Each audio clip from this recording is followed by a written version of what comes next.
Good morning everyone, সুপ্রভাত, শুভ সকাল। কেমন আছো? আশা করি ভালোই আছো। তোমাদের ভালোবাসা আর আশীর্বাদে আমারও চলে যাচ্ছে।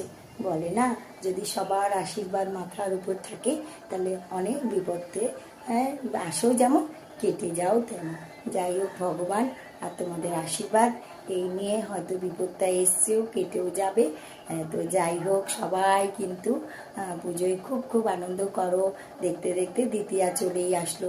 এরপরে তৃতীয় চতুর্থ থেকে সবাই শুরু না করলে প্যান্ডেলে কমপ্লিটই করতে পারবে না, সব প্যান্ডেল, তাই না? তো যাই হোক, আমার একটা তোমাদের কাছে রিকোয়েস্ট আছে, সবাই কিন্তু সব প্যান্ডেলের ভিডিও করো। কেন এই বছর আমি সেইভাবে তো আর ঠাকুর দেখা হবে না, তাই তোমাদের কাছ থেকে এটা আমি আবদারি করলাম যে ভিডিওগুলো তোমাদের থেকে দেখে দেখে প্যান্ডেলগুলো দেখা হয়ে যাবে। তো যাই, টাটা, বাই, ভালো থেকো, নিজেকে ভালো রেখো, আর পারলে একটু গুড মর্নিং জান।